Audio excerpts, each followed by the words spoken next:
ఫ్లైట్లో black box ఉన్నట్టే Java కూడా బ్లాక్ బాక్స్లో పనిచేసే సేమ్ మెకానిజంని మెయింటైన్ చేస్తుందని మీలో ఎంతమందికి తెలుసు? ఒక అప్లికేషన్ రన్ అవుతున్నప్పుడు జేవిఎంలో కూడా బ్లాక్ బాక్స్లా వర్క్ చేసే ఒక సిస్టమ్ ఉంది.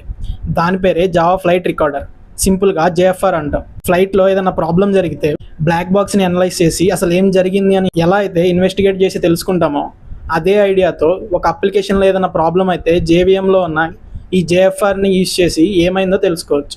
ఇమాజిన్ మన అప్లికేషన్ ప్రొడక్షన్లో రన్ అవుతుంది అండ్ సడన్గా సిపి యూసేజ్ పెరిగిపోవడం, లేదా అప్లికేషన్ స్లో అవ్వడం, లేదా గార్బేజ్ కలెక్షన్ కంటిన్యూగా అవ్వడం, లేదా థ్రెడ్స్ వెయిటింగ్ స్టేట్లోకి వెళ్ళిపోవడం లాంటి ఇష్యూస్ ఏమన్నా జరిగినప్పుడు లాక్స్ని యూస్ చేసి తెలుసుకోలేం. అలా అని చెప్పి అప్లికేషన్ని స్టాప్ చేసి డీబగ్గర్ అటాచ్ చేయలేం. సో ఇలాంటి సిచ్యువేషన్స్లో జేఎఫ్ఆర్ ఒక కీ రోల్ ప్లే చేస్తుంది. జేఎఫ్ఆర్ జేవిఎంలో జరిగే ప్రతి ఈవెంట్ని రికార్డ్ చేస్తుంది. ఫర్ ఎగ్జాంపుల్ సిపి యూసేజ్ గురించి అవ్వచ్చు, లేదా ఒక గార్బేజ్ కలెక్షన్ గురించి అవ్వచ్చు, లేదా ఒక థ్రెడ్ యాక్టివిటీ గురించి అవ్వచ్చు, లేదా లాక్ కంటెన్షన్ గురించి అవ్వచ్చు, లేదా ఇన్పుట్ అవుట్పుట్ ఈవెంట్స్ గురించి అవ్వచ్చు.